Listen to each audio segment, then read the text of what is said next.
The rain had stopped just minutes ago, leaving the playground equipment glistening under the late afternoon sun. And that's when Deanna Foster first saw him, a man crouched beside two small children, his worn jeans muddy at the knees, gesturing wildly with his hands as he told them some story that made their faces light up with pure joy. Deanna had never been the type to linger at parks. As CEO of Foster Technologies, a software company she'd built from the ground up over the past 8 years, her life consisted of boardrooms, quarterly reports, and strategic planning sessions. At 32, she'd achieved everything she'd set out to accomplish professionally, but personally, that was a different story entirely. Most men either felt threatened by her success or wanted to use her connections for their own advancement. She'd grown tired of the game, but today was different. Today, her mother had insisted Deanna accompany her to this neighborhood park to help set up for tomorrow's charity event, and her mother never took no for an answer. Deanna had agreed, thinking she'd make a quick appearance, check a few emails, and head back to the office. Instead, she found herself standing near the gazebo, tablet forgotten in her hands, watching a scene unfold that stirred something deep inside her chest. The man was probably in his early 30s, with dark hair that curled slightly at the ends and needed a trim. His flannel shirt had seen better days, with a small tear near the collar that had been carefully stitched back together. But what caught Deanna's attention wasn't his appearance, it was the way he interacted with the children. A little boy, maybe 5 years old, was tugging on his father's sleeve, pointing excitedly at the slide. A younger girl, perhaps 3, clung to her father's leg, thumb in her mouth, clearly more cautious than her brother. "Dad, watch me, watch me." The boy shouted, already running toward the playground structure. "I'm watching, Mason. Be careful on those wet steps," the man called out, his voice carrying a mixture of encouragement and concern. He bent down to scoop up the little girl, settling her on his hip with practiced ease. "What about you, Emma? Want to try the swings?" The girl shook her head vigorously, burying her face in her father's neck. "That's okay, sweetheart. We can just watch your brother. You let me know when you're ready." Deanna felt her mother approach from behind. "He's here every Saturday afternoon," Margaret Foster said quietly, following her daughter's gaze. "Kenneth O'Brien lost his wife about 18 months ago. Cancer. He works construction during the week, takes odd jobs on weekends when his mother can watch the kids. From what I hear, he's barely keeping his head above water financially, but he never misses an afternoon with those children." Something tightened in Deanna's chest. "That's terrible. How old are they?" "Mason just turned 5, and Emma will be 3 next month." "Kenneth is 33, works himself to the bone trying to be both parents to them." Margaret studied her daughter's face with interest. "I've never seen you look at anyone quite like that before." Deanna shook her head quickly, feeling heat rise to her cheeks. "I don't know what you're talking about." "Of course you don't," her mother said with a knowing smile. "Come on, let's finish setting up these tables." But Deanna found it nearly impossible to concentrate on the task at hand. Her gaze kept drifting back to Kenneth and his children. Mason was now at the top of the slide, waving frantically to get his father's attention. Kenneth, still holding Emma, positioned himself at the bottom of the slide, ready to catch his son if needed. 1, 2, 3. Mason counted loudly before launching himself down the slide with a squeal of delight. He landed in a puddle at the bottom, splashing muddy water all over his father's jeans and shoes. Deanna expected anger, or at least frustration. Instead, Kenneth threw back his head and laughed, a genuine, rich sound that seemed to echo across the playground. "Nice landing, buddy. You got me good." He set Emma down carefully on a dry patch of grass and helped Mason to his feet. "You're completely soaked. We're going to have to hit the laundromat on the way home." "Sorry, Dad," Mason said, but he was grinning from ear to ear. "Don't be sorry. That's what being a kid is all about. Just maybe aim for the grass next time, yeah?" Kenneth ruffled his son's wet hair affectionately. Emma, emboldened by her brother's success, tugged on her father's hand. "Swing now." "You got it, princess. Swings it is." Deanna watched as Kenneth settled Emma into a toddler swing, pushing her gently while simultaneously keeping one eye on Mason, who had already moved on to the monkey bars. The man's attention was split 3 ways, but he somehow managed to make both children feel like the center of his universe. "Deanna, are you even listening to me?" her mother asked. Deanna startled, realizing she'd been staring. "Sorry, what?" Margaret just shook her head, but she was smiling. "I said we need to pick up the banner from the car, but why don't I handle that? You look like you could use a break. Maybe get some fresh air by the playground?" "Mom, go. I've got this under control." Margaret made a shooing motion with her hands. Deanna found her feet carrying her toward the playground before she could talk herself out of it. She had no idea what she was going to say, no plan whatsoever. She just knew she needed to be closer to this man and his children to understand what was pulling her toward them so strongly. She was halfway across the grass when disaster struck. Mason, attempting to cross the monkey bars, lost his grip on the wet metal. He fell, landing hard on his left arm. The cry that came from him was one of genuine pain, not just surprise. Kenneth was there in seconds, Emma forgotten in the swing behind him. He dropped to his knees beside Mason, his hands hovering over his son's arm, clearly afraid to touch it. Okay, let me see. Where does it hurt, buddy?" "My arm. Dad, it really hurts." Tears streamed down Mason's face. Deanna didn't think. She just moved. Years of taking charge in crisis situations kicked in, and she found herself kneeling beside them before she could second-guess herself. "I'm a trained EMT," she said quickly, though that wasn't entirely true. She'd taken an advanced first aid course years ago. "May I take a look?" Kenneth's eyes met hers. They were hazel, she noticed, shot through with flecks of gold and green, and she saw the fear there, mixed with desperate hope. "Please," he said simply. Deanna gently examined Mason's arm. The boy flinched but let her touch it. "Can you wiggle your fingers for me?" she asked softly. Mason did, though his face scrunched up with the effort. "That's good. That's really good." She looked up at Kenneth. "I don't think it's broken, but he might have a sprain or a bad bruise. He should probably get it looked at to be safe."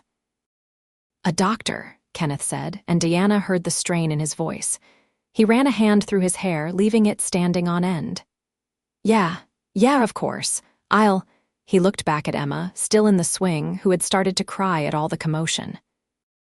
His expression crumbled for just a moment, and Deanna saw the weight of his entire world pressing down on his shoulders. "Where's your car?"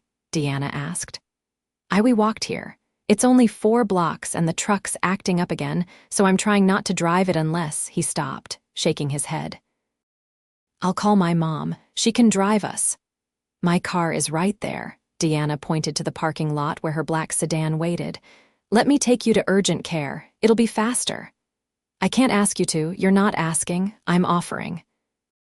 Deanna's voice was firm, the same tone she used when closing business deals.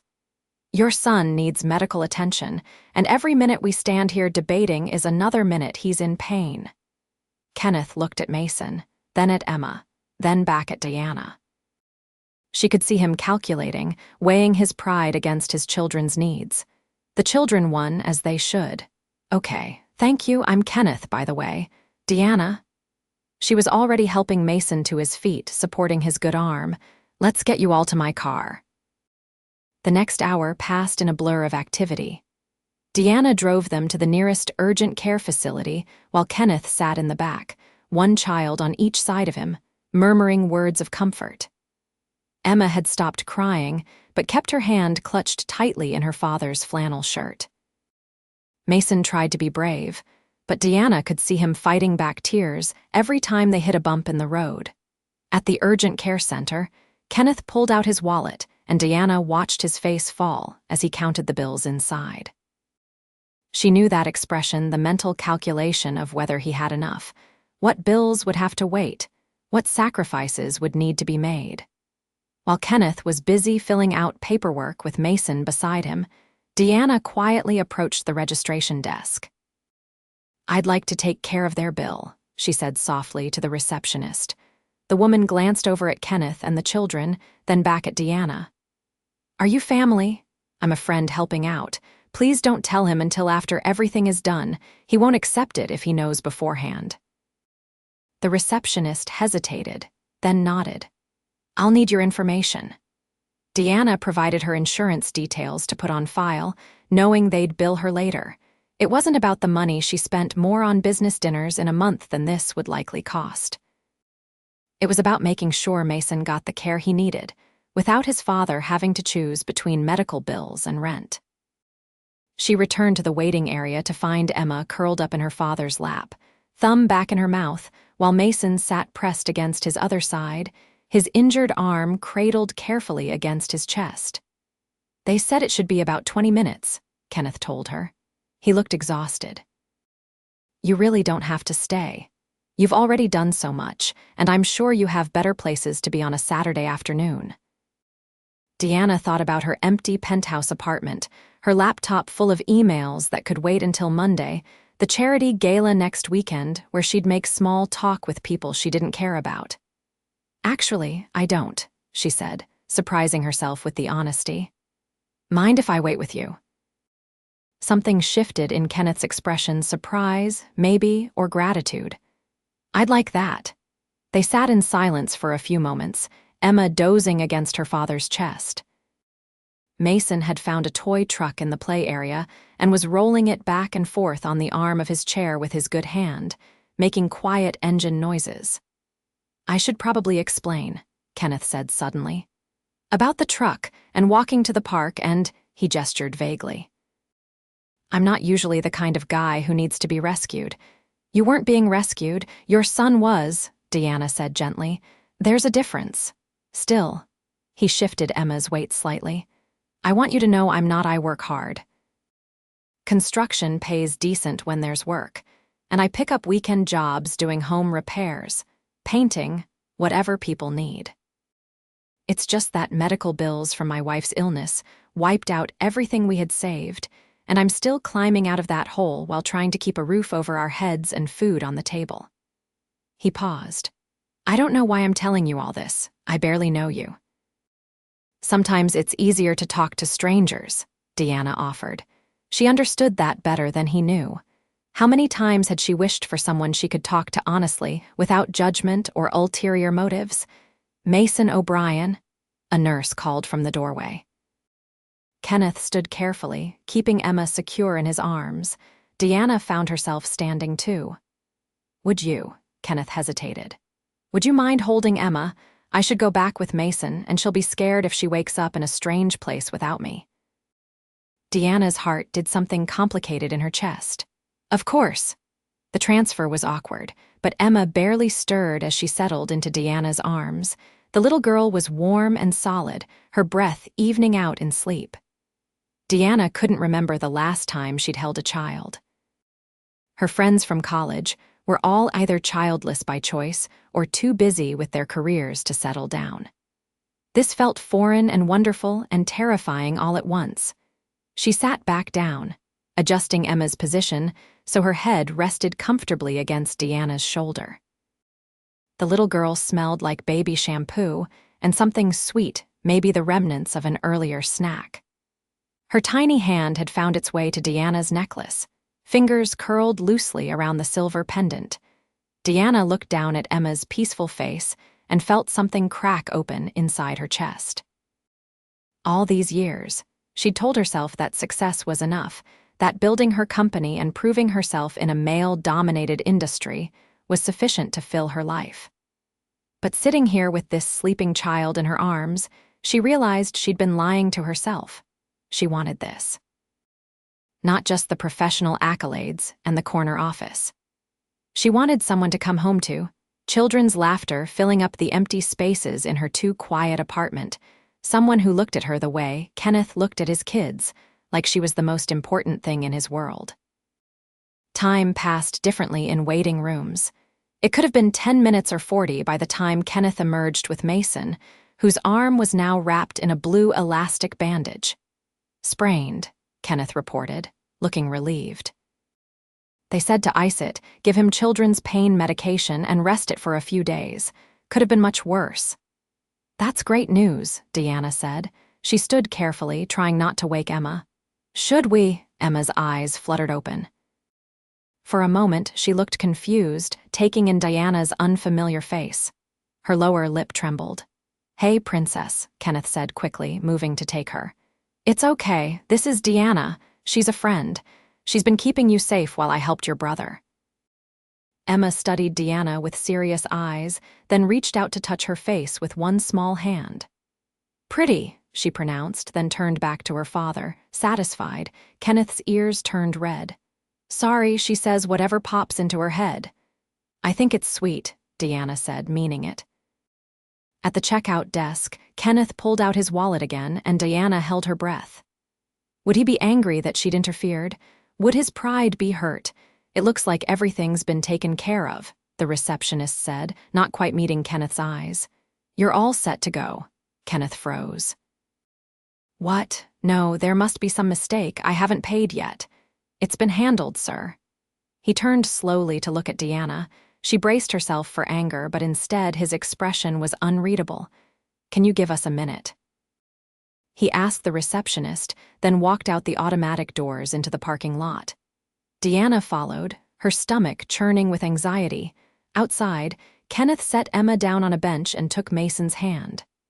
"Guys, can you sit right here for just a minute? Don't move from this spot, okay?" "Dad needs to talk to Deanna." Both children nodded solemnly. Kenneth walked a few feet away and Diana joined him. "You paid," he said. "It wasn't a question." "Yes." "Why?" His voice was tight, controlled. "You don't know us. You don't know us anything." "I know I don't." Deanna met his gaze steadily. "But your son was hurt and I could help, so I did. If the situations were reversed and you could have helped me, wouldn't you have done the same? That's different." "How?" Kenneth opened his mouth, then closed it again.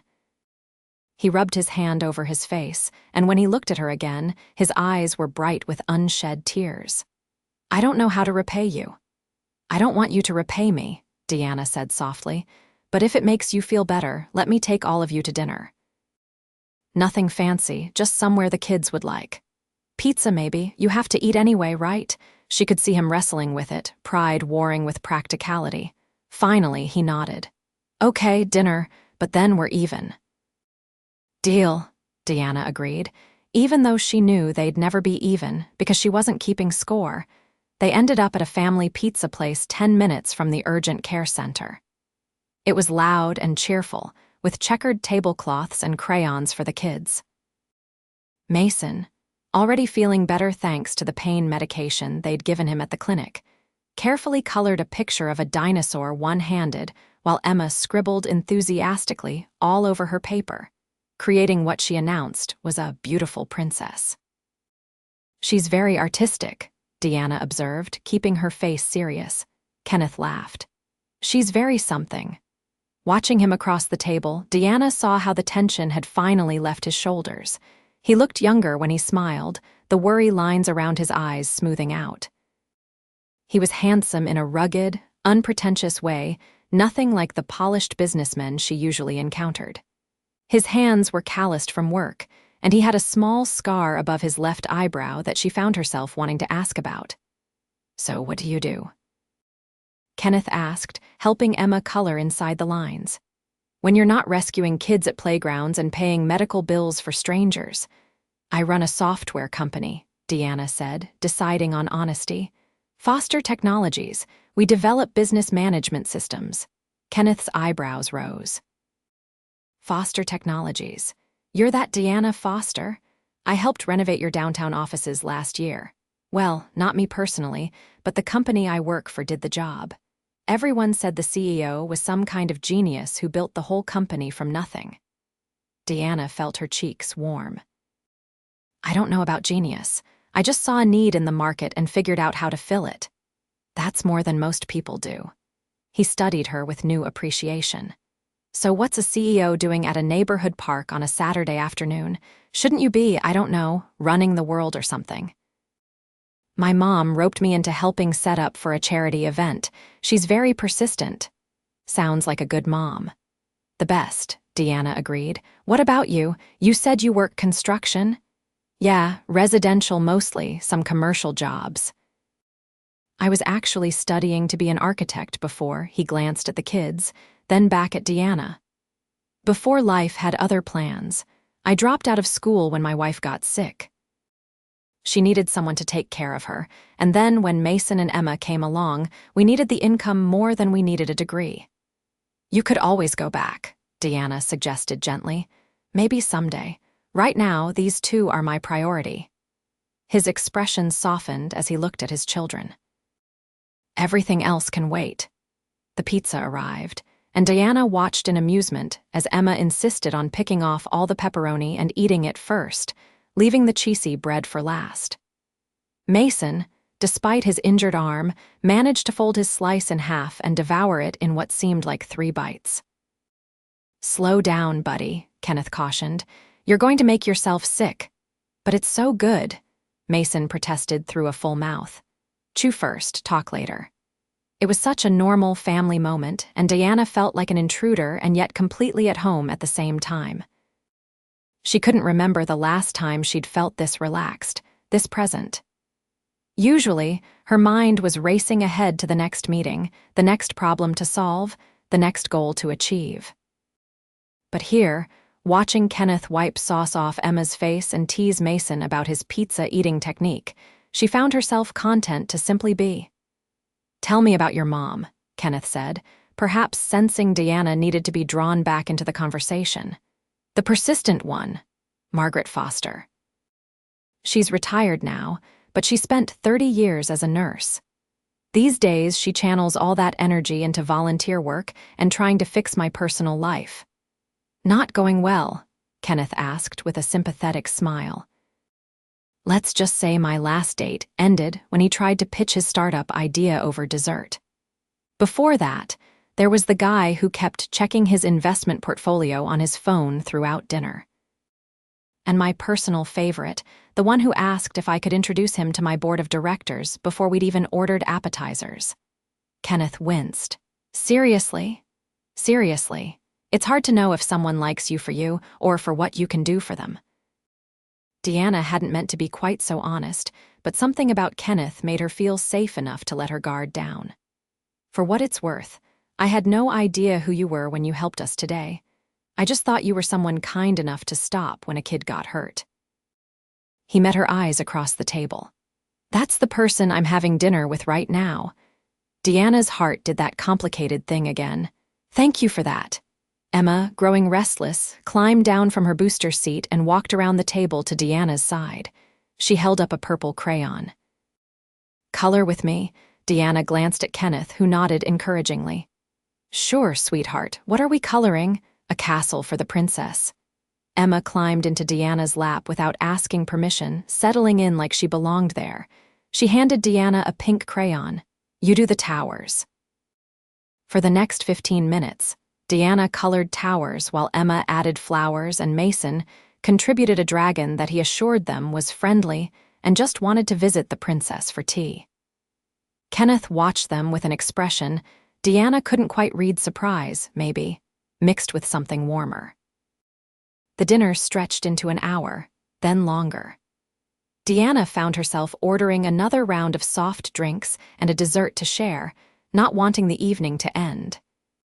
She learned that Mason wanted to be a firefighter when he grew up, that Emma was terrified of the vacuum cleaner, that Kenneth had a terrible singing voice but still performed elaborate bedtime concerts every night. She told them about her mother's garden, about the time she'd tried to bake a cake for her assistant's birthday and nearly set off the sprinklers in her building, about the stray cat that had adopted her office and now napped on her desk during conference calls. Finally, though, Emma's eyes started to droop, and Mason's yawns became more frequent. "We should get them home," Kenneth said reluctantly. "Way past bedtime already." The drive back to Kenneth's house was quiet, both kids falling asleep in the backseat almost immediately. Kenneth directed Deanna through the neighborhood modest houses, well-maintained but clearly working class. Cars that had seen better days sat in driveways, toys scattered across lawns, living rooms illuminated by the blue glow of television sets. "That one's mine," Kenneth said, pointing to a small ranch-style house with yellow siding and a slightly overgrown lawn. I know it's not much, it's perfect, Deanna interrupted honestly. The house had flower boxes under the windows, recently planted with colorful blooms. The porch light glowed warmly, and she could see children's artwork taped to the front window. It looked like a home, something her expensive penthouse had never quite managed. Let me help you get them inside, Deanna offered. You don't have to, I want to. Kenneth studied her face for a moment, then nodded. Okay. He carried Emma while Deanna carefully helped Mason out of the car, supporting his injured arm. The little boy leaned against her sleepily as they walked up the path to the front door. Kenneth unlocked it with one hand, Emma still unconscious against his shoulder. The inside of the house matched the outside, modest but clearly loved. The furniture was mismatched and worn but clean. Children's books overflowed from a basket by the couch. Artwork covered the refrigerator. Photos lined the hallway, and Deanna's eyes were drawn to them. Kenneth younger, his arm around a beautiful woman with kind eyes. The same woman pregnant. The woman holding a newborn Mason, then another photo with tiny Emma. The final pictures showed just Kenneth and the kids, the woman's absence a silent weight. Mason, let's get you to bed, Kenneth said softly, depositing Emma on the couch with a blanket. He guided his son down the hallway, and Deanna heard quiet murmuring, the sound of running water, then silence. She stood awkwardly in the living room, not quite sure what to do with herself. This was the most intimate space she'd been in with someone in years, not physically intimate, but emotionally. These were the details of Kenneth's life, the everyday reality of who he was. Emma stirred on the couch, her eyes opening slowly. When she saw Deanna, she smiled sleepily. Story time? Your dad will be right back, Deanna said, moving to sit beside her. You tell one, Emma insisted, patting the couch cushion next to her. Deanna couldn't say no to those trusting eyes. She sat down, and Emma immediately curled into her side. Okay, let me think. Once upon a time, there was a princess who lived in a very tall tower. Was she trapped? Emma asked around her thumb. No, she wasn't trapped. She built the tower herself, actually. She was very smart and very strong, and she built it brick by brick until it was the tallest tower in the land. But from up there, she could see everyone else, and it made her feel lonely. Why? Because building that tower took all her time, and she forgot to build doors for people to come visit. Emma frowned, considering this. That's sad. It is sad. But then one day, she looked down from her tower and saw a brave knight playing with his children, and she thought, maybe I should build some doors. Did she? I think she's going to, Deanna said softly. Kenneth appeared in the doorway, and from his expression, Deanna knew he'd been listening. Their eyes met and held, and something passed between them, understanding, possibility, the beginning of something neither of them had been looking for. Come on, Emma Bear, Kenneth said, his voice a little rough. Time for bed. Can Deanna tuck me in? Emma asked. Sweetheart, Deanna needs to get home. I'd love to, Deanna interrupted. Emma's room was exactly what she'd imagined, pink walls covered with stickers, stuffed animals crowding every surface, a bookshelf overflowing with board books and picture books. Kenneth helped Emma into her pajamas while Deanna waited in the doorway, giving them privacy for the bedtime routine. Finally, Emma was settled under her covers, her favorite stuffed bunny tucked under her arm. Deanna sat on the edge of the bed while Kenneth stood nearby. Good night, Emma, Deanna said softly, reaching out to brush a curl from the little girl's forehead. The gesture felt natural, right? Night, Deanna. Emma's eyes were already closing. Come play tomorrow, Deanna's throat tightened. We'll see, sweetheart. They left the door cracked open, a nightlight casting a gentle glow. In the hallway, Kenneth and Deanna stood close together, and Deanna could smell his cologne mixed with pizza and children's shampoo and something uniquely him. Thank you, Kenneth said quietly, for everything today. You didn't have to do any of this. I wanted to, Deanna said simply. Why? His eyes searched hers. You don't know us. Maybe I want to. The words were out before Deanna could think better of them, but she didn't regret them. Kenneth's expression shifted, something vulnerable entering his eyes.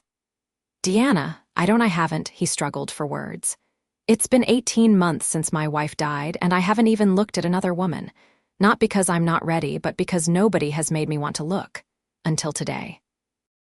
Deanna's heart hammered in her chest. And today I can't stop looking.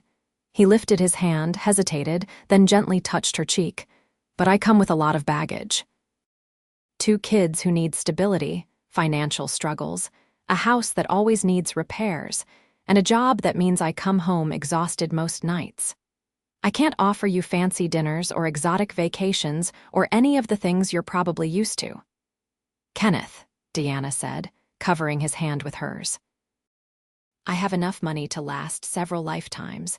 I can buy any fancy dinner I want, travel anywhere I choose. What I don't have is someone who looks at me like I'm important. Someone who makes me laugh. Someone who makes me want to build doors in my tower. She smiled, referencing her earlier story. I don't need you to offer me things. I just need you to offer me yourself. He kissed her then, soft and tentative, his lips warm against hers. It was nothing like the calculated kisses Deanna had experienced with other men, performative gestures meant to lead somewhere. This was honest and a little clumsy and absolutely perfect. When they pulled apart, Kenneth was smiling. I should let you go home. It's late. Will I see you again? Deanna asked, not caring that she sounded eager. If you want to.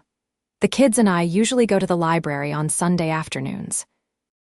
We could meet you there, if that's not too boring. That sounds perfect. At the door, Kenneth caught her hand. Deanna, just so you know, this is new territory for me. Dating as a single dad, I might be terrible at it. Lucky for you, I'm terrible at dating in general. We can figure it out together. Deanna drove home in a daze, her lips still tingling from the kiss, Emma's sleepy voice asking her to come play again echoing in her mind. She felt like a teenager after her first date, giddy and nervous and hopeful. Her penthouse apartment felt especially empty when she let herself in. The floor-to-ceiling windows overlooking the city usually made her feel powerful, successful. Tonight, they just made her feel alone. She thought about Kenneth's small house with its mismatched furniture and explosion of children's belongings, how it had felt more like a home in 30 minutes than her place had felt in 3 years. Sleep didn't come easily. Deanna lay in bed, staring at the ceiling, reliving every moment of the day. The way Kenneth had immediately prioritized his children's safety over his pride. How gentle he'd been when examining Mason's arm, his fear and love so clearly written on his face. The patience he'd shown with Emma, never rushing her, always making her feel heard. The kiss in his hallway, sweet and promising. Sunday afternoon couldn't come fast enough. Deanna arrived at the library 15 minutes early, trying to talk herself down from her nervousness.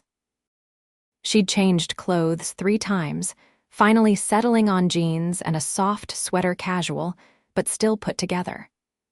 She couldn't remember the last time she'd been this anxious about seeing someone. She spotted them near the children's section. Kenneth crouched down while Mason and Emma picked out books from the lower shelves. He was wearing clean jeans and a button-down shirt that looked like he'd ironed it, which for some reason made Deanna's heart squeeze. Emma saw her first. Deanna. She squealed, abandoning her books to run over. Deanna caught her in a hug, swinging her around slightly, delighting in the little girl's giggles. Hi, sweetheart, did you sleep well? Uh-huh. I dreamed about the princess and the knight. Mason approached more cautiously, his injured arm still bandaged. Hi, Deanna, want to help me find books about firefighters? I would love that. Kenneth stood and their eyes met across the stacks. His smile was warm, genuine, tinged with nervousness that matched her own. Hey yourself. They browsed the children's section together, helping the kids select books. Deanna found herself drawn into the simple pleasure of it, reading back covers, looking at illustrations, discussing which stories sounded most interesting. Emma insisted on a book about a princess who saved herself. Thank you very much, which made Deanna laugh. Mason chose 3 books about firefighters and 1 about dinosaurs. Because you have to have variety, he explained seriously. At the checkout desk, Kenneth reached for his library card, but Deanna had already handed hers over. He gave her a look. "What? It's library books. They're free," Deanna pointed out. "But if we lose them, you're responsible for the fees." "I'll take my chances." They got coffee for the adults and hot chocolate for the kids at the small cafe inside the library. Emma and Mason sat at a separate table with their new books, giving the adults a semblance of privacy. "I couldn't stop thinking about you last night," Kenneth admitted, his hands wrapped around his coffee cup. "Wondering if yesterday actually happened or if I'd imagined the whole thing. I know the feeling. I kept replaying it all in my mind. Deanna, I need you to understand something." He leaned forward, his expression serious. "My kids come first, always. If this whatever this is goes anywhere, they're part of the package, non-negotiable." "I wouldn't want it any other way," Deanna said honestly. "Kenneth, I spent the last 8 years building a company. I worked 80-hour weeks, sacrificed relationships and hobbies and any semblance of a personal life. And I'm proud of what I built, don't get me wrong. But yesterday, sitting in your living room, watching you tuck Emma into bed that felt more real than anything I've experienced in years. You say that now, but kids are hard. They're messy and loud and demanding. Emma has nightmares twice a week and ends up in my bed. Mason goes through phases where he asks why about everything approximately 800 times a day. They get sick, they have meltdowns, they spill things on everything you own. And despite all that, you wouldn't trade them for anything in the world," Deanna said softly. "I can see it in the way you look at them. That's not a warning to scare me off, Kenneth." "That's exactly why I want to see where this goes." He studied her face like he was trying to memorize every detail. "You're not what I expected." "What did you expect?" "I don't know. Just not you. Not someone who looks at my chaos and sees something worth staying for." "Your chaos is beautiful," Deanna said simply. They stayed at the library for 2 hours, reading books with the kids, playing a whispered game of I Spy, just existing in each other's presence. Emma fell asleep against Deanna's side during the 3rd book, and Kenneth took a picture on his phone, "for evidence that this is really happening," he said. When it was time to leave, Mason took Deanna's hand as they walked to the parking lot. "Are you Dad's girlfriend now?" he asked with a 5-year-old's blunt curiosity. Diana glanced at Kenneth, who looked equally curious about her answer. "Would that be okay with you?" she asked Mason. "I guess. You're nice, and you bought us pizza." He considered this carefully. "But you have to understand that we're a package deal. Me, Emma, and Dad." Deanna had to fight back a smile at his serious tone, so clearly echoing something he'd heard his father say. "That's a pretty good package. The best package," Mason agreed. Over the next several weeks, Deanna and Kenneth fell into a rhythm. She joined them at the park on Saturdays, library on Sundays. On weeknights, after the kids were in bed, they'd talk on the phone for hours about everything and nothing, sharing the details of their vastly different lives. Kenneth told her about job site challenges, about Mason's latest obsession with space travel, about Emma's stubborn refusal to eat anything green. Deanna shared boardroom victories and frustrations, about the cat that had now fully claimed her office as his domain, about how her mother kept not so subtly asking if she was seeing someone. "You haven't told her about me?" Kenneth asked one night, a note of hurt in his voice. "I haven't told her because the second I do, she'll go into full matchmaker mode and it'll be overwhelming for both of us," Deanna explained. "But if you want me to tell her, I will. I'm not hiding you, Kenneth. I'm just trying to protect what we have while it's still new and fragile." "It doesn't feel fragile to me," he said quietly. "It feels like the most solid thing in my life right now." Deanna's breath caught. Yeah, you're the first thing I think about when I wake up and the last thing I think about before I fall asleep. Emma asks about you every morning. Mason wants to introduce you to his teacher. This is real for us, Deanna, at least it is for me." It's real for me too, she whispered into the phone. So real it's terrifying. Good terrifying or bad terrifying, the best kind of terrifying. They went on their first official date, without the kids, 6 weeks after meeting. Kenneth's mother agreed to watch Mason and Emma for the evening, though Kenneth admitted he'd had to endure a 30-minute interrogation about Diana first. She wanted to know everything, he said as he picked Diana up. He'd borrowed his brother's car, something that made Diana's heart ache with tenderness. Your age, your job, whether you're good to the kids, what your intentions are toward her son. What did you tell her? That you're incredible, and I'm completely out of my league. Diana laughed, reaching over to take his hand. You're not out of your league. If anything, it's the other way around. They went to a small Italian restaurant. Nothing fancy Kenneth's choice, because he'd insisted on paying and Diana knew he was watching his budget. She didn't care where they went. She just wanted to be with him, to have his full attention without worrying about interrupted naps or playground injuries or bedtime routines. Over pasta and wine, they talked about deeper things. Kenneth spoke about his wife, Sarah, about their love story and her final months. She made me promise I wouldn't shut myself off, he said, playing with his fork. That I'd find love again, give the kids a complete family if I could. I told her she was crazy, that I could never love anyone else. But she was insistent. She said loving someone new wouldn't mean loving her less. His eyes met Diana's. I didn't believe her at the time, but I'm starting to understand what she meant. She sounds like she was an amazing person. She was, and I think, he paused, seeming to gather courage, I think she would have liked you. You're different from her in a lot of ways, but the core things, the important things, you're both strong, independent kind. You both have this way of making people feel seen. Diana's eyes stung with tears. That might be the nicest thing anyone's ever said to me. It's true. He reached across the table to take her hand. Diana, I'm falling in love with you. I know it's fast, and maybe I should wait to say it, but I'm too old to play games. You've brought light back into my life, into my kids' lives. Coming home after work and seeing a text from you makes the whole day better. Watching you with Mason and Emma, seeing how patient you are, how naturally you fit into our chaos, it makes me believe in second chances. Diana squeezed his hand, her heart full to bursting.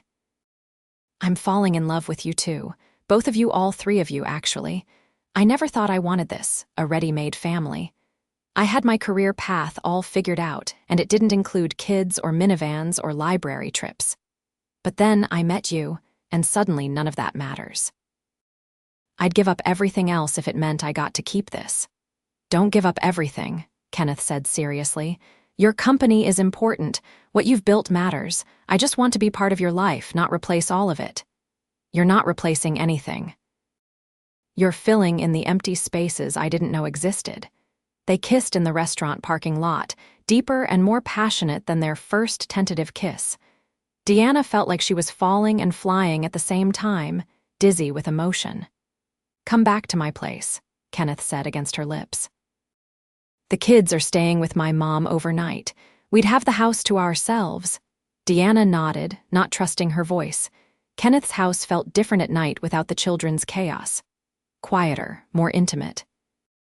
They settled on the couch together, and Kenneth pulled Diana close, just holding her for a long moment. I haven't been with anyone since Sarah died, he admitted quietly. I don't know if I'll be any good at this anymore. We'll figure it out together, Diana said, echoing her words from their first kiss. They made love slowly, carefully, learning each other's bodies and responses. It was tender and emotional, and afterward, lying in Kenneth's arms in his bed, Diana felt more at peace than she had in years. Stay, Kenneth murmured sleepily. Stay the night.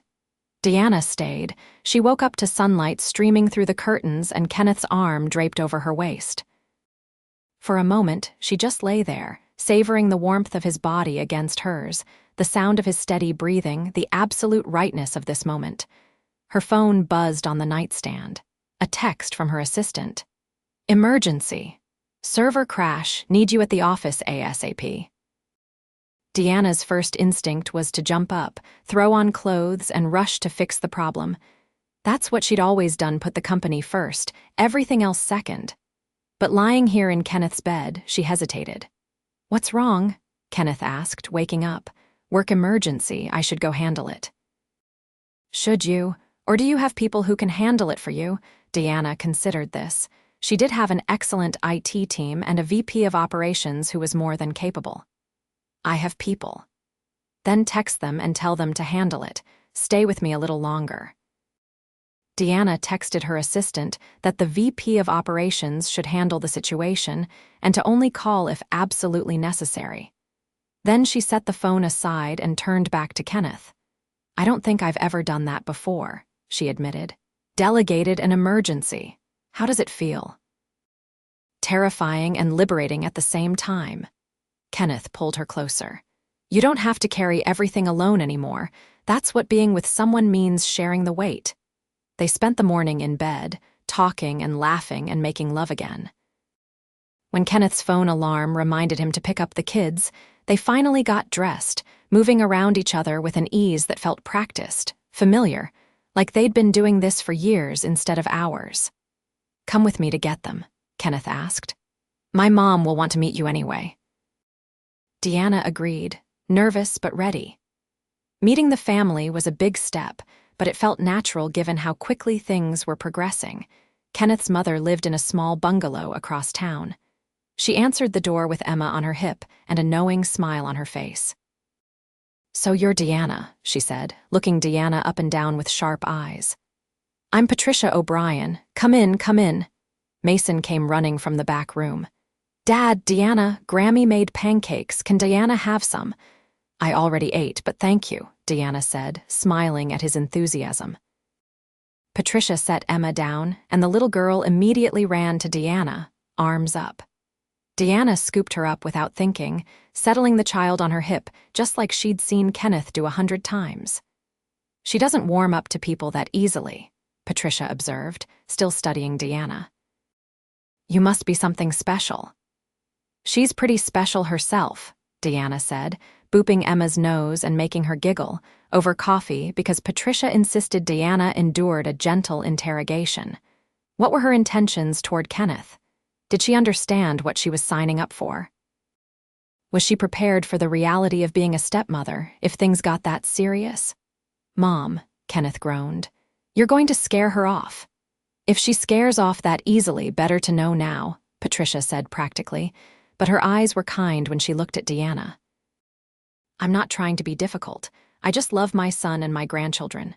Sarah was like a daughter to me, and losing her nearly destroyed all of us. I need to know that if Kenneth is going to open his heart again, it's to someone who's going to stay." "I understand," Deanna said sincerely. "And I can't make promises about the future because life doesn't work that way. But I can promise that I care deeply about Kenneth and these children. I'm not looking for something casual. I want the real thing, the messy, complicated, beautiful reality of building a life with someone." Patricia nodded slowly. "Good answer." She turned to Kenneth. "I like her, don't mess it up." "I'll do my best," Kenneth said dryly. As fall turned to winter, Deanna and Kenneth's relationship deepened. She spent most weekends at his house now, helping with bedtime routines and Saturday morning pancakes. She'd gotten better at reading voices for story time, learned which songs Emma liked for lullabies, mastered the art of making Mason's favorite grilled cheese sandwiches. The kids had started calling her Deanna most of the time, but occasionally Emma would slip and call her Mommy Deanna, which always made everyone freeze for a moment before Kenneth gently corrected her. Deanna didn't mind. In fact, she secretly loved it. Her mother finally met Kenneth at Thanksgiving dinner, which Deanna had offered to host at her penthouse. Kenneth had been nervous, showing up with a homemade pie and the kids dressed in their nicest clothes. "You must be Kenneth," Margaret said warmly, pulling him into a hug before he could offer a handshake. "I've heard so much about you, and these must be the famous Mason and Emma." "I'm 5 3/4, Mason announced importantly. "And this is my sister Emma, she's almost 4. "Well, 5 3/4 is very grown up," Margaret said seriously. "I might need your help in the kitchen. Think you can handle it?" Mason nodded enthusiastically, and just like that, the ice was broken. The evening was perfect. Kenneth and Margaret bonded over their shared love of old movies. Emma fell asleep in Deanna's lap during dessert. Mason helped clear the table with the solemnity of someone entrusted with an important mission. "He's wonderful," Margaret whispered to Deanna in the kitchen. "And those children are precious. Don't let this one get away." "I don't plan to," Deanna whispered back. Later, after everyone had left and Kenneth was loading sleepy children into his truck, he pulled Deanna aside. "Thank you for tonight, for including us in your family." "You are my family," Deanna said simply. His kiss tasted like pumpkin pie and promises. Christmas brought new challenges and joys. Mason wanted to know if Deanna would be at their house on Christmas morning. Emma asked if Deanna could help decorate cookies. Kenneth, looking stressed about finances, admitted he was worried about having enough money for presents. "Let me help," Deanna said immediately. "No," Kenneth's voice was firm. "We've talked about this. I need to provide for my own kids." "Kenneth, it's not about providing or not providing. It's about being a team. You don't have to do everything alone." They argued about it, their first real fight. Kenneth's pride was wounded, his fear of being seen as someone who needed saving overwhelming his practical side. Deanna, frustrated by his stubbornness, said things she regretted about him being too proud for his own good. They didn't talk for 2 days. It was miserable.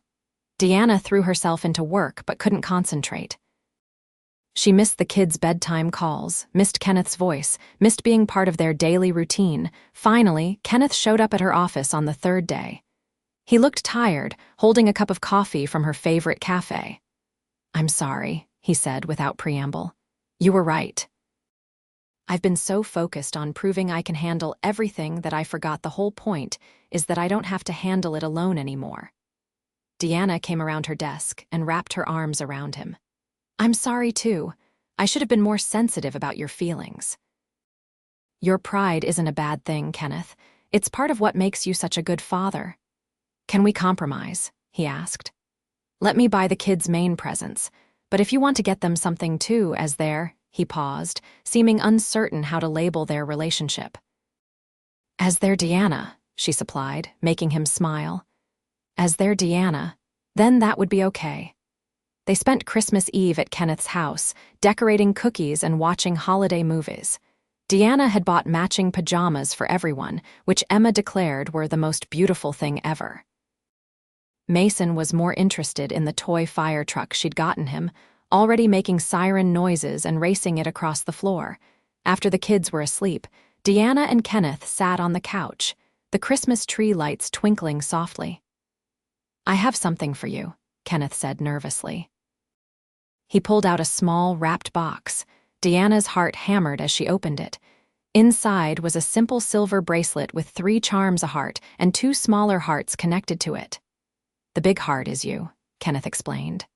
"The little ones are Mason and Emma, because you've made us complete again. Made me believe that hearts can heal and expand to love more than you think possible." He took a shaky breath. "I know it's only been a few months, but Deanna, I love you, completely. The kids love you, and I don't want to imagine our lives without you in them." Deanna's eyes filled with tears. "I love you too, all of you. I didn't know I was looking for you, but now that I've found you, I don't want to let go." "Then don't," he said simply, fastening the bracelet around her wrist. "Be part of our lives, not just visits on weekends, but really part of it. Move in with us." "I know the house is small and nowhere near as nice as your place. But yes," Deanna interrupted. "Yes, I'll move in. Your house isn't small, it's cozy. It's full of love and laughter and everything that makes a real home." Kenneth kissed her deeply, his hands cupping her face like she was something precious. "Best Christmas ever," he murmured against her lips. "We should tell the kids in the morning," Deanna said. "Let them be part of this decision." Christmas morning was chaotic and perfect. Emma and Mason woke them up at dawn, bouncing with excitement. There were presents to open, breakfast to make, family video calls to Kenneth's mother and Deanna's mother. Finally, during a quiet moment after the initial excitement had died down, Kenneth gathered the kids on the couch. "Guys, Deanna and I want to talk to you about something important," he began. Both children looked up with curious faces. "You know how Deanna has been staying with us a lot lately?" Kenneth continued. "I like it when Deanna stays," Emma said, snuggling against Diana's side. "Me too," Mason agreed. "She makes good pancakes and knows all the words to the dinosaur song," Kenneth smiled. "Well, how would you feel if Deanna stayed all the time, if she moved in and lived here with us?" Mason's eyes went wide. "Like every day." "Every day," Deanna confirmed, her heart racing.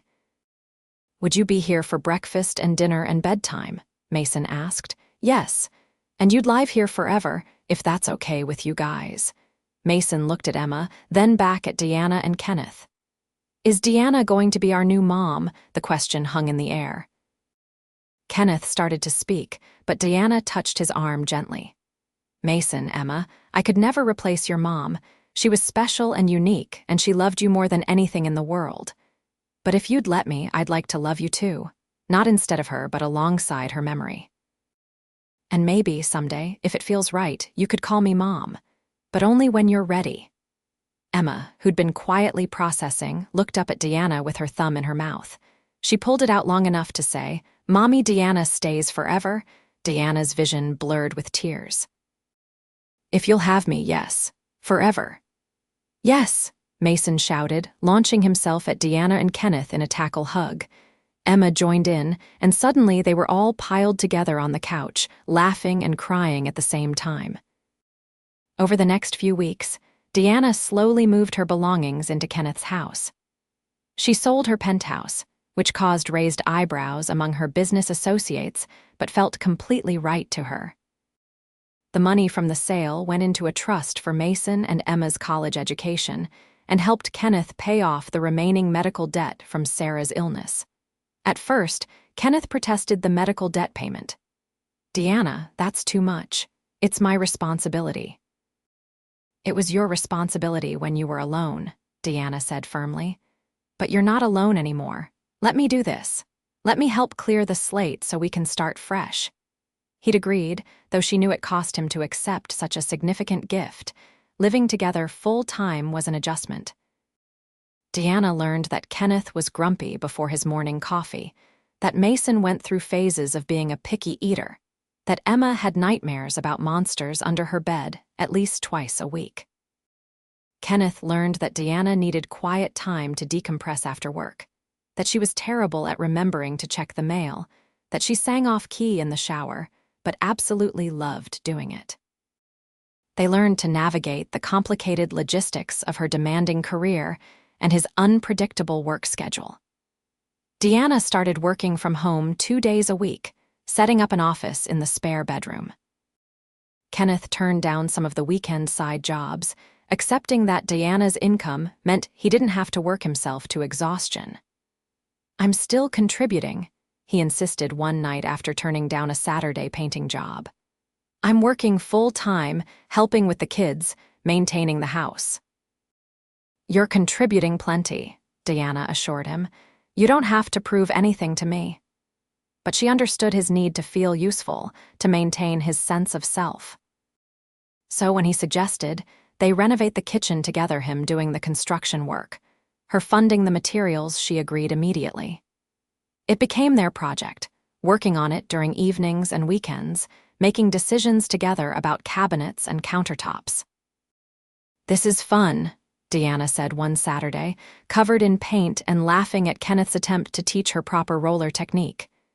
"You're terrible at this," he teased, correcting her grip.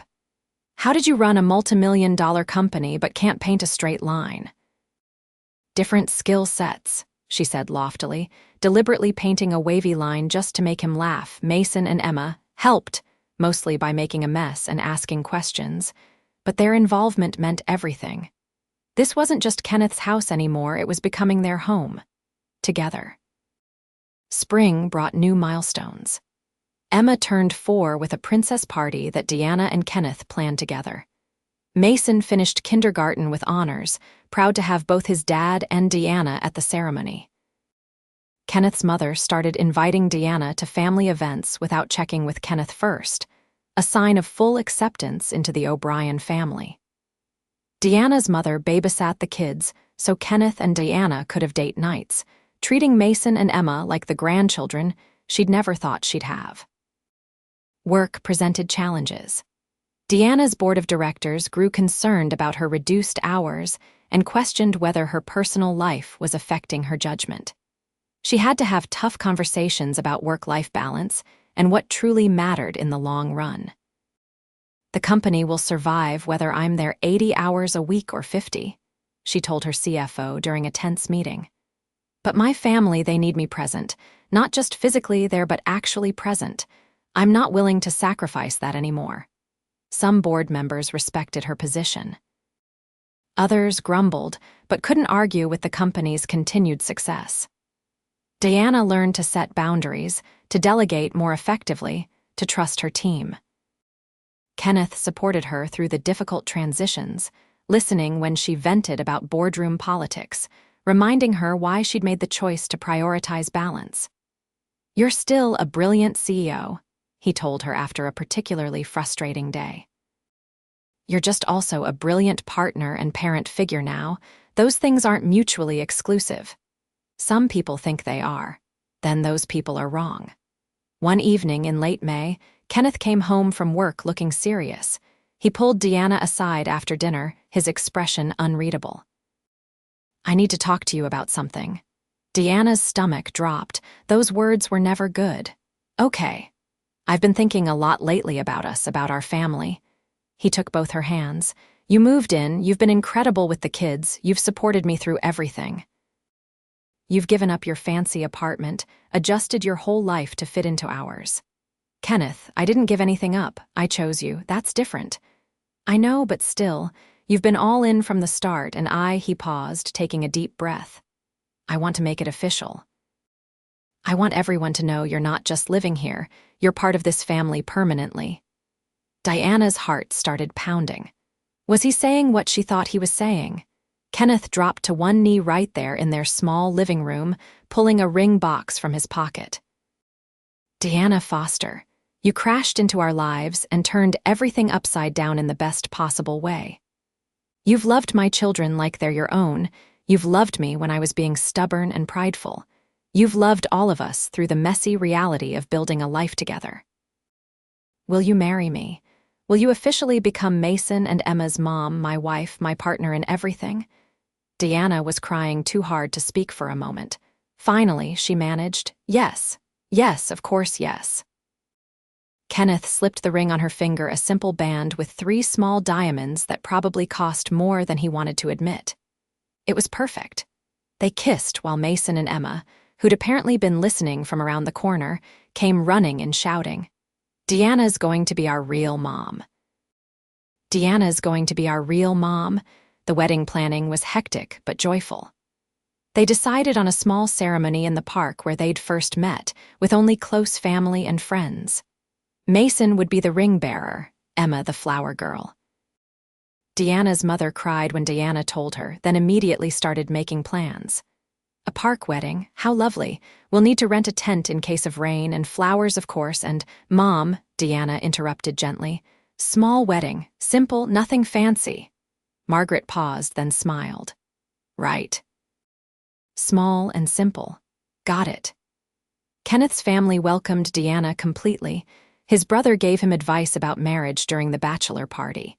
His mother pulled Deanna aside during the bridal shower to tell her how proud Sarah would be that Kenneth had found love again.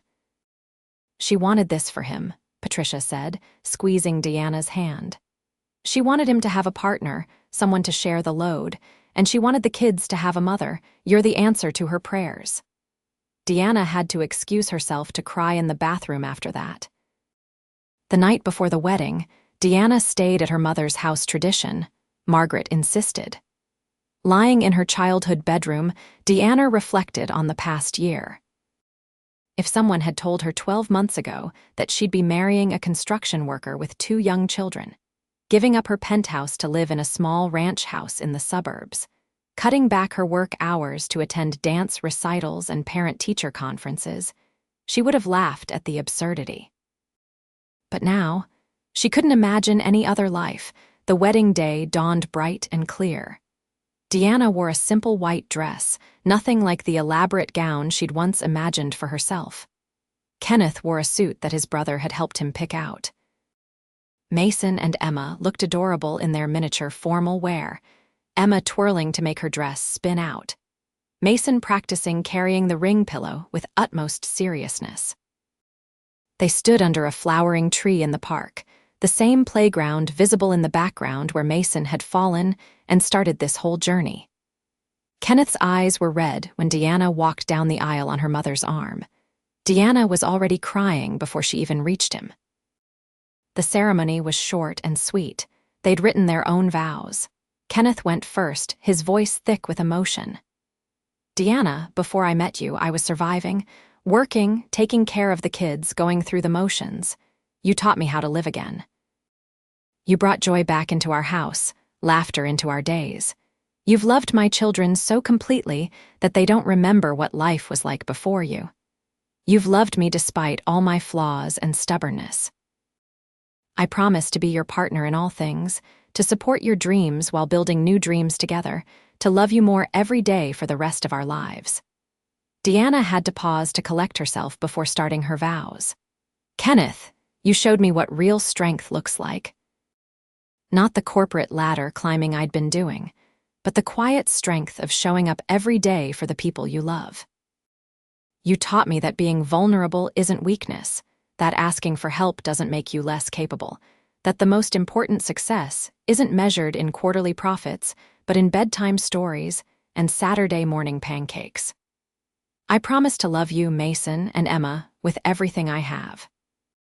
To be present for the big moments and the small ones, to build a life with you that's messy and beautiful and real.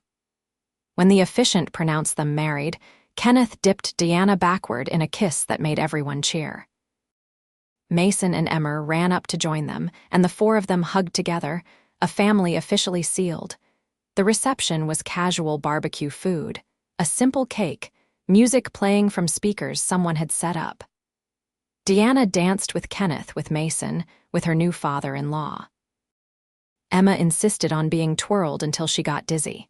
It was loud and chaotic and absolutely perfect. Kenneth pulled Deanna aside during a slow song. How are you doing, Mrs. O'Brien? Deanna smiled at the new name. I'm perfect. This is perfect. No regrets about giving up the penthouse and the fancy lifestyle? Not a single one. She rested her head on his shoulder. This is the life I was always supposed to have. I just had to find you first. Their honeymoon was postponed. Kenneth couldn't take time off work, and they didn't want to leave the kids so soon. Instead, they spent a long weekend at a nearby lake, all four of them together. They rented a small cabin, went swimming, roasted marshmallows, told stories under the stars. Best honeymoon ever, Kenneth declared, watching Emma and Mason play in the shallow water. Even though we brought the kids, Deanna teased. Especially because we brought the kids. They're part of us. I wouldn't want it any other way. Deanna leaned against him, his arm coming around her shoulders automatically. Me either. The first year of marriage had its ups and downs. They learned each other's rhythms, how to fight fair, when to push, and when to let things go. Kenneth struggled with Deanna's long work hours during busy quarters. Deanna struggled with Kenneth's tendency to withdraw when stressed instead of talking about problems, but they worked through it. They went to couples counseling when things got tough, not because their marriage was in trouble, but because they both wanted to build the strongest foundation possible. They learned to communicate better, to see situations from each other's perspectives, to remember why they'd fallen in love in the first place. The kids adjusted too.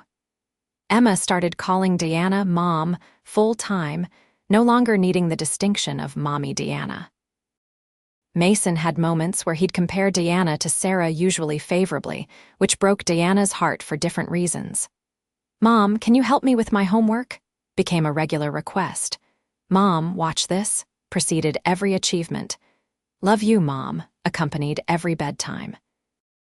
Each time, Deanna's heart swelled with a love she hadn't known was possible. 2 years into their marriage, Deanna came home from work feeling exhausted and nauseous. She'd written it off as stress until her assistant pointed out that she'd been feeling sick every morning for 2 weeks. "When was your last period?" Margaret asked when Deanna mentioned the symptoms during their weekly lunch. Deanna froze, mentally calculating. Oh, she bought 3 pregnancy tests on the way home, her hands shaking as she paid. She and Kenneth had discussed children of their own, but always in abstract, someday terms.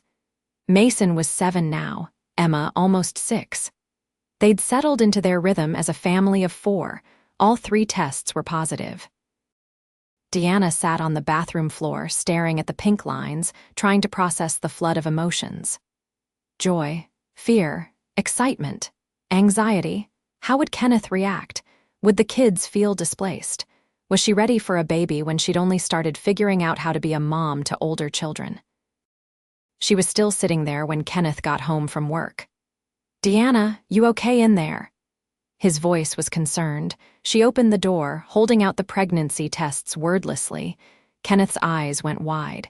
He took the tests, looked at them, looked at Deanna, looked back at the tests. "You're pregnant," Deanna nodded, tears starting to fall. "I know we talked about maybe someday, but this is sooner than we planned, and I don't know if..." Kenneth dropped to the floor beside her, pulling her into a fierce hug. "This is amazing.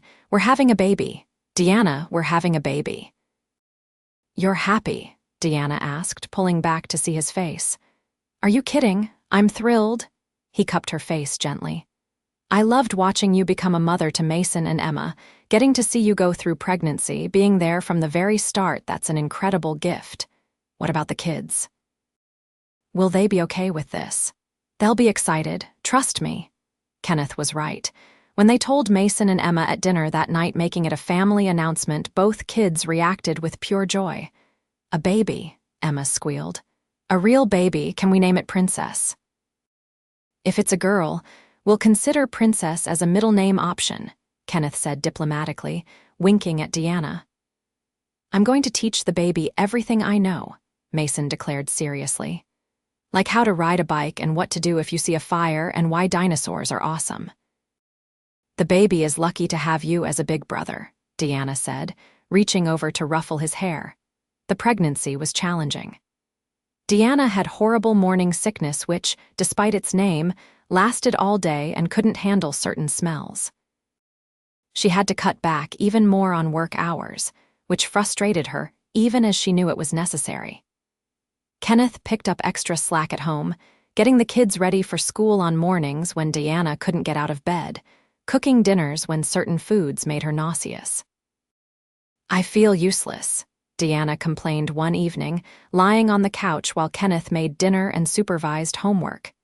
"You're growing a human. That's literally the opposite of useless," Kenneth called from the kitchen. "I should be helping more." "You're helping by taking care of yourself and the baby. That's your job right now." The kids were endlessly fascinated by the pregnancy. Emma liked to talk to Deanna's growing belly, telling the baby about her day at kindergarten. Mason checked pregnancy books out from the library, determined to understand every stage of development. "Did you know the baby can hear us now?" he informed Deanna seriously when she was 5 months along. "So we should play it good music and read it stories." From then on, bedtime routine expanded to include reading to the baby.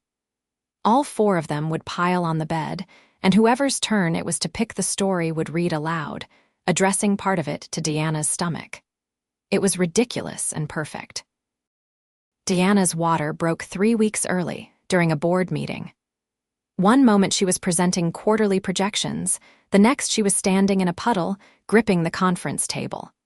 "Meeting adjourned," she managed, already pulling out her phone to call Kenneth. He met her at the hospital, still in his work clothes, covered in drywall dust. Deanna had never been so happy to see anyone in her life. "You're here," she gasped between contractions. "Of course I'm here. Where else would I be?" He took her hand, and she gripped it hard enough to cut off circulation. Labor was long and difficult. Deanna had planned for a natural birth, but ended up needing an epidural when the pain became unbearable. Kenneth stayed by her side the entire time, wiping her forehead with a cool cloth, whispering encouragement, letting her yell at him during the worst contractions. "I'm never doing this again," Deanna shouted at one point. "Whatever you say, love," Kenneth agreed, wisely not pointing out that she'd said the same thing about running a marathon last year and was already planning her next one. Finally, after 18 hours of labor, their daughter was born. She came out screaming, announcing her presence to the world with impressive volume. "She's got a set of lungs on her," the doctor said with a smile, placing the baby on Deanna's chest. Deanna looked down at the tiny, furious face of her daughter and fell completely in love. The baby had Kenneth's dark hair and Deanna's nose, and she was absolutely perfect. "Hi, little one," Deanna whispered, tears streaming down her face. "We've been waiting for you."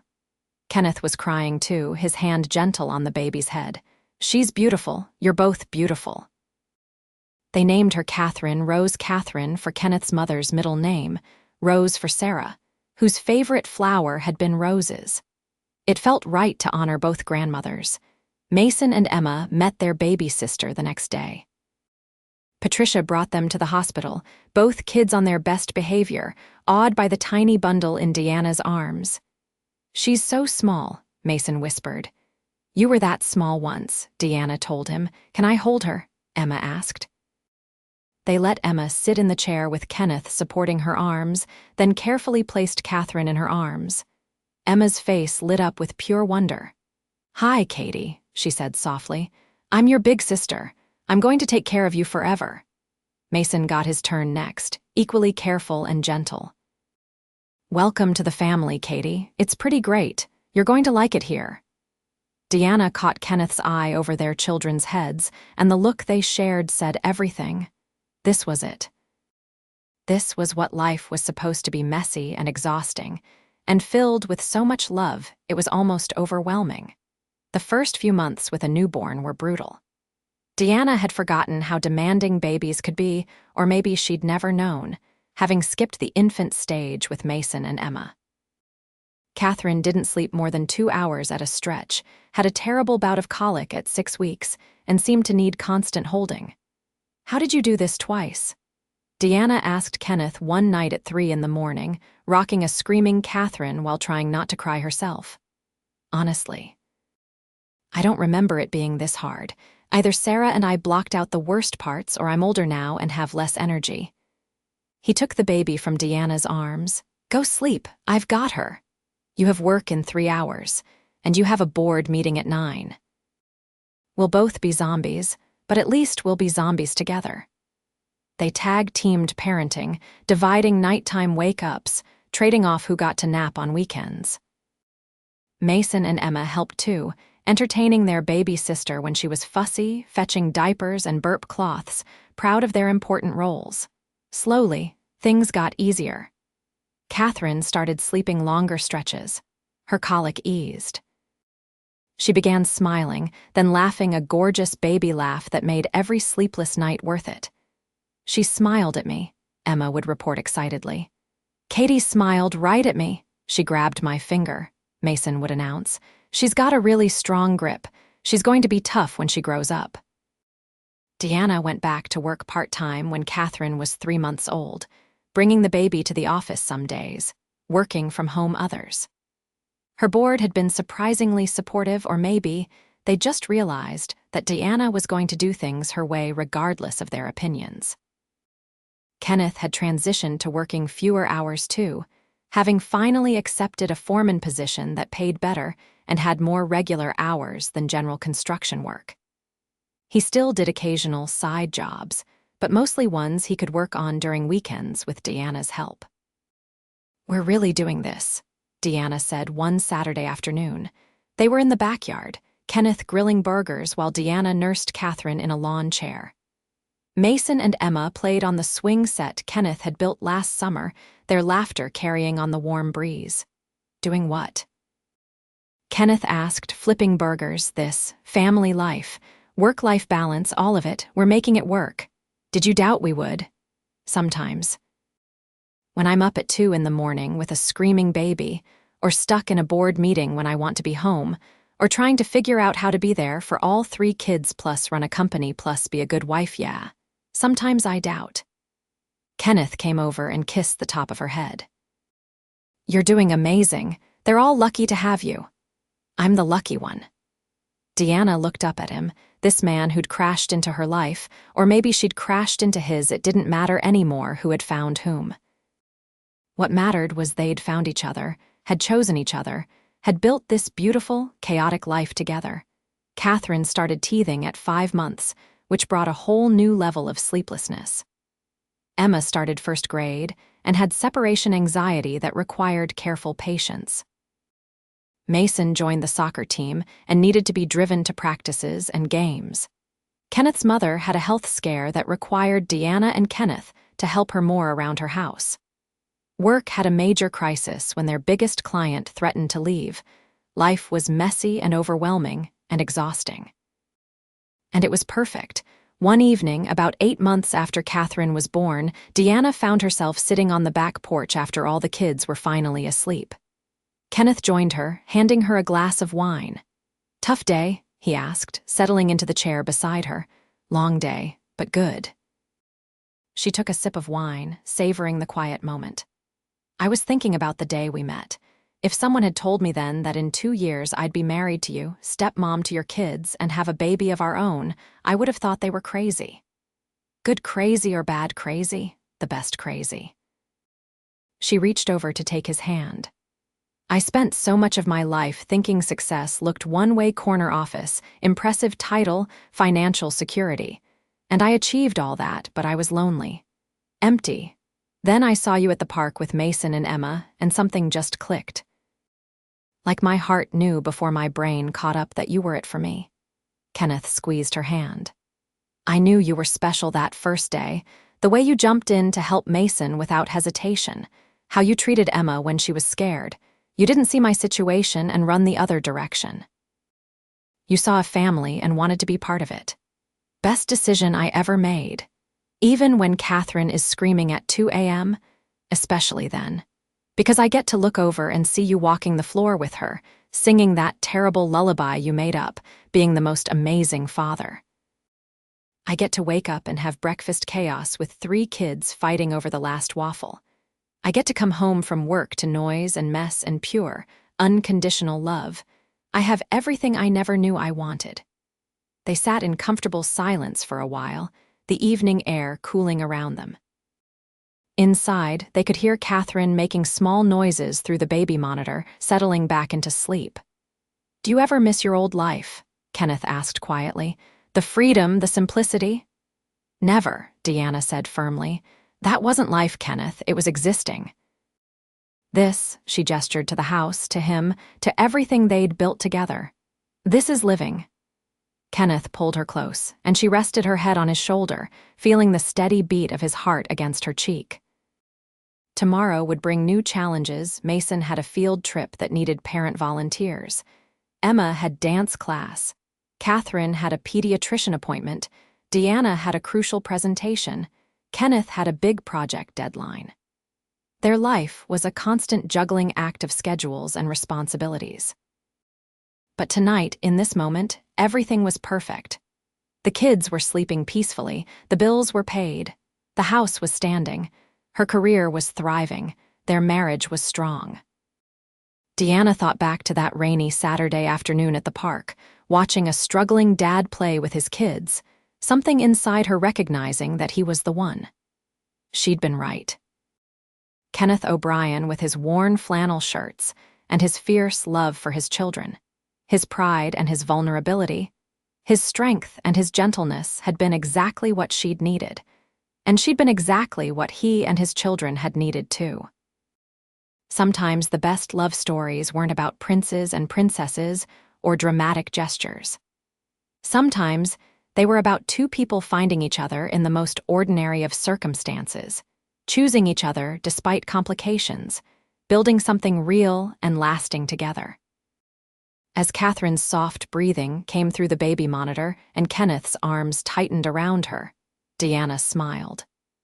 This was her happily ever after, messy and imperfect, and more beautiful than anything she could have planned, and she wouldn't change a single thing.